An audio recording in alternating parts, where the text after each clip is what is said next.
ఈరోజు మనం ఒక 2 టాపిక్స్ మాట్లాడుకుందాం. ఒకటి ఫోన్ ట్యాపింగ్, ఒకటి 2 గోదావరి జలాలు ఏదైతే ఉందో కాళేశ్వరం కావచ్చు, మన దేవాదుల ప్రాజెక్టు గురించి కావచ్చు. మొదటగా ఫోన్ ట్యాపింగ్ తీసుకుందాం. ఈరోజు న్యూస్లో కేటీఆర్ గారు ఒక మాట మాట్లాడింది. బట్టిది అండ్ శ్రీనివాస్ రెడ్డి గారిది కూడా ఫోన్ ట్యాపింగ్ జరుగుతుంది అని ఆయన కామెంట్ చేస్తే, బట్టి విక్రమార్క అంటాడు, ఫోన్ ట్యాపింగ్ గురించి మాట్లాడితే నేను చెప్పాలి, నా ఫోన్ ట్యాప్ అయితే మీరెవరు చెప్పడానికి అంటారు. మరి కొండ సురేఖ్ ఎవరు, రేవంత్ రెడ్డి ఎవరు, మీరు అందరు ఎవరు? సమంతది అయింది, ఇంకో హీరోయిన్ది అయింది, ఇంకొకరిది అయింది అని మీరే మొత్తుకుంటుంటారుగా మైకులు పట్టుకొని ఒకటే మొరుగుతుంటారు. కామన్ సెన్స్ ఉండాలి కదా మొరిగేటప్పుడు. నీ దాకొస్తే కానీ ఒకటి, ఇంకొకరిది అయితే ఇంకొకట.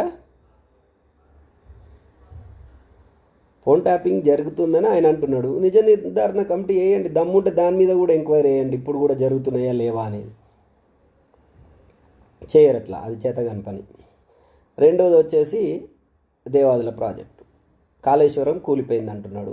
ఓకే, సరే, మేము వరంగల్ జిల్లా వాసులం. వరంగల్కి టోటల్గా దేవాదుల నీళ్ళు చాలా వరకు ఉపయోగపడతాయి. దేవాదులు అయితే కూలిపోలేదు కదా. ముఖ్యమంత్రి గారు, శ్రీనివాస్ రెడ్డి గారు, బట్టి విక్రమార్క గారు, ఉత్తమ్ కుమార్ రెడ్డి గారు, వీళ్ళందరూ మస్తు మేధావులు అని చెప్పుకుంటారు కదా. మరి దేవాదుల కూలిపోయిందా మీకు? దేవాదులకు ఏ రోగం రాలేదు కదా. కూలేశ్వరం అయిందో ఏమైందో దాంతో నీళ్లు మీరు పారిస్తలేమంటున్నారు. సరే, ఆలేరులో పోయే నీళ్లు కాళేశ్వరానికి కావు.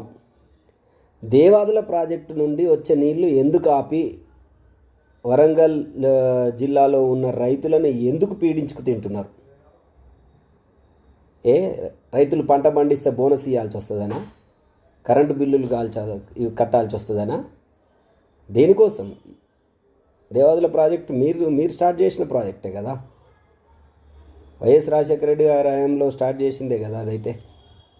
సరే, చంద్రబాబు నాయుడు గారు ఏదో వేసిండు, తర్వాత కాంగ్రెస్ గవర్నమెంట్లో దాంట్లో కొంత భాగం చేసిరు, తర్వాత కేసీఆర్ గారు పూర్తి చేసే కాడికి వచ్చింది, ఇంకా కొంచెం మిగిలి ఉంది. దాని నీళ్ళు ఎందుకు ఎత్తిపోస్తలేరు? దాని నీళ్ళు ఎత్తిపోసి రిజర్వాయర్లు నింపి మా పాలకుర్తికి ఎందుకు నీళ్ళు ఇవ్వరు? పాలకుర్తి కాన్స్టిట్యున్సీలో ఒక్కొక్క రైతు బోర్డుమని ఏడ్చే పరిస్థితి ఉన్నది. ఈరోజు ఏ పంట వండట్లేదు, వరి అయితే అసలు లేనే లేదు. కాలం కాక పత్తి చేనులకు కూడా నీళ్లు లేవు. దయచేసి గవర్నమెంట్కు నిజంగా ఏమన్నా సోయి ఉంటే, అక్కడ ఉన్న ఎమ్మెల్యేకి ఏమన్నా అవగాహన ఉంటే, దేవాదుల ప్రాజెక్టు నుండి నీళ్ళు ఎత్తిపోసి రైతులందరికీ నీళ్ళు ఇవ్వాలని నా యొక్క మనవి. దయచేసి పాలకుర్తి